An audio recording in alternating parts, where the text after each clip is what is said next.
O'n i'n gweld rhywun ar Twitter wedi nodi dwysdwytha na Porthmadog oedd yn chwarae'r pêl-droed deniadol. Mae hynny'n dipyn o ddeud. Mae hynny yn dipyn o ddeud, y chwarae teg efo, ac mae'n gywir hefyd. Ond nath ni flaen wedyn i ddeud bod y lig yma yn llawn ceia tatws. Ac nid y tîm sy'n chwarae pêl-droed mwy deniadol sydd yn ennill y lig yn y pen draw.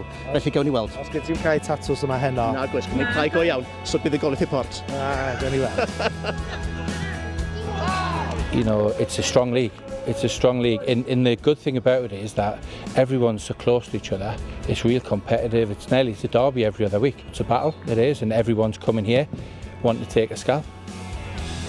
People say about Bangor City, oh, you should be getting promoted, but you know, there's another 3 or 4 or 5 teams in that league that they're trying to do exactly the same thing as us. The be-all and end-all for us is we need to get promoted ASAP, you know, and that's my remit and that's the players' remit. From the first day we got together pre-season to the last day of the season, that'll be our remit, full stop.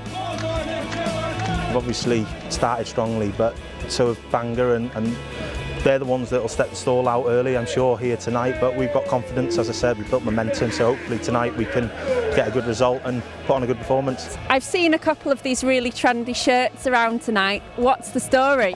Best shirt in town, really. 100 years ago, Bangor Comrades, well, it was Bangor Football Club. After the First World War, came home. They'd lost a number of the people obviously in the team, and like a lot of clubs, they called themselves Comrades. The Bangor Football Club became Bangor Comrades.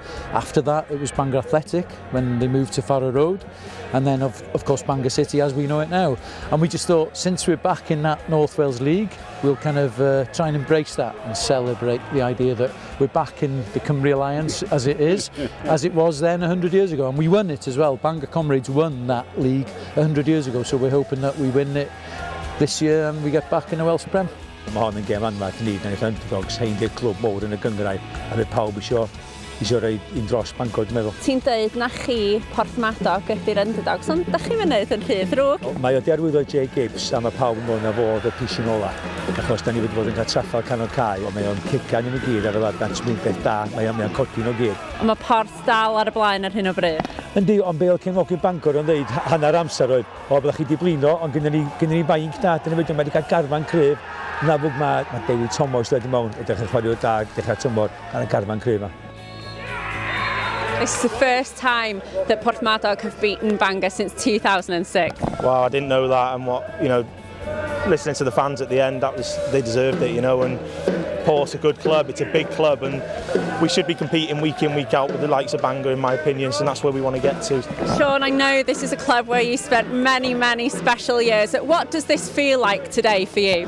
Well, I went to my mum's before the game and they were asking me, are you excited? And I thought, I don't know, it's strange, but as soon as I got here I thought, you know what, I got a funny feeling that we'll do it tonight. Wel, dwi'n gwybod ti wedi bod yn dilyn Porth ers blynyddoedd maith. Be mae heno'n ei lygu chdi? Bril, swn i'n hapus fod 1 pwynt heddiw, ond i cael 3 pwynt yn erbyn rhai briliant.